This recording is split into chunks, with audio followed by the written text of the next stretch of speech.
Let me bring you back to 1978, the year of smoking green, horny teens, and Halloween. Oh god, that was terrible.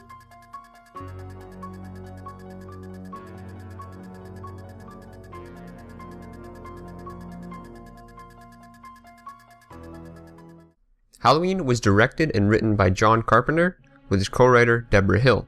The script took approximately 10 days to write. To be fair, it totally shows.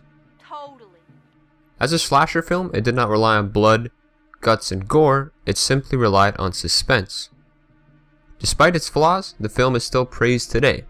So the question is, what did Halloween do well that helps it stand the test of time? To break down my discussion points, I'm going to lay them out into 4 different categories. First off, we got plot. See anything you like? Second, characters. Get your ass away from there. Third, writing. Forget all of my books. I mean, it doesn't really matter if you have your books or not. And lastly, sound design.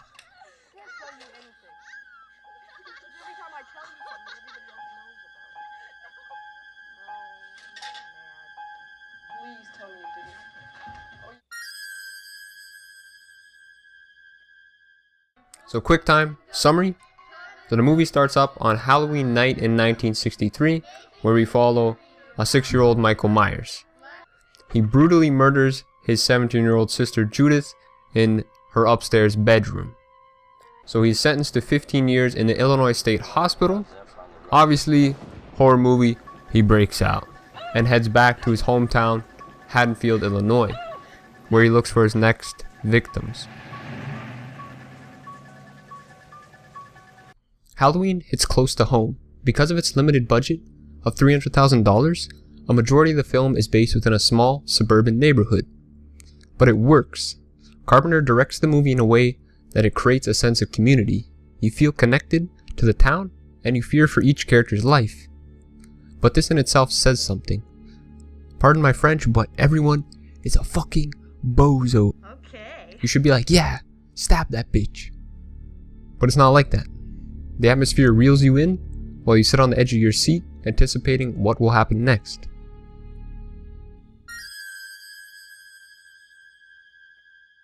Halloween has 3 main characters. I'll go a little more in depth on them, but everyone else I would classify as a side character. I'll briefly touch on them.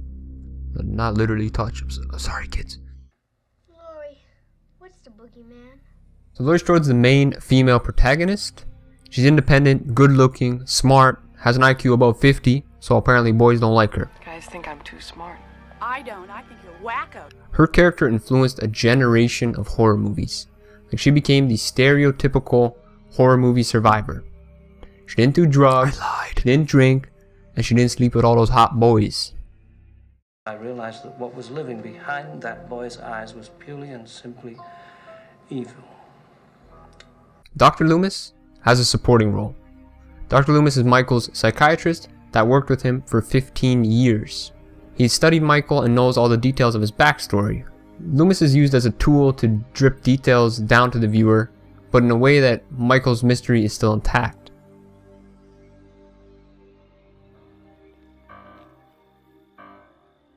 I killed him.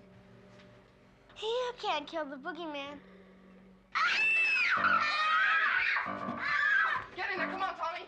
Now lock the door. Michael Myers is the main antagonist. His pale, white, emotionless face contrasts with a lot of the dark tones. Like, the simplicity is key here. The prop department bought the mask for $2, painted it white, cut out bigger eye holes, and teased out the hair. They didn't go over the top, which makes him a lot scarier when he blends in on Halloween night. Tommy and Lindsay add an innocent perspective of a child to the film. They are scared of this boogeyman, but never thought he would come. Annie and Linda are Laurie's ditzy friends. They don't really have a lot of depth, and are essentially there to be stalked. Sheriff Brackett is skeptical of Michael's return, thinking Dr. Loomis is a little loony. He doesn't think his small town will be invaded by a masked murderer.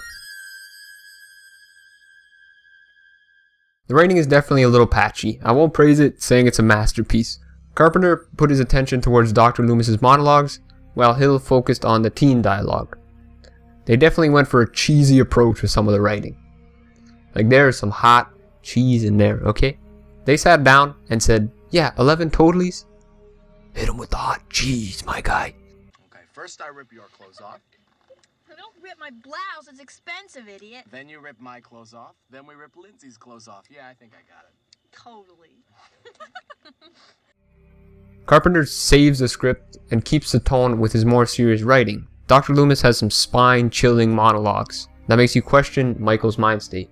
I met this 6-year-old child with this blank, pale, emotionless face and the blackest eyes, the devil's eyes. It took Carpenter 3 days to compose the entire score for the film. Carpenter and Hill worked on everything from the theme to the stingers. You know, like the jump scare sound effects, like wah. Okay, well, probably not like that, but you know, you get the idea. The reason why they did this was to cut costs. They didn't want to hire composers since it was going to be expensive. And I'm glad they didn't, because it adds so much to the atmosphere of the film. The soundtrack is approximately 30 minutes and has 11 suspenseful, eerie, and chilling tracks. It's hard to do it justice just talking about it, so do yourself a favor and listen carefully when you're watching the movie. Unless you want to like listen on the bus or something, up to you.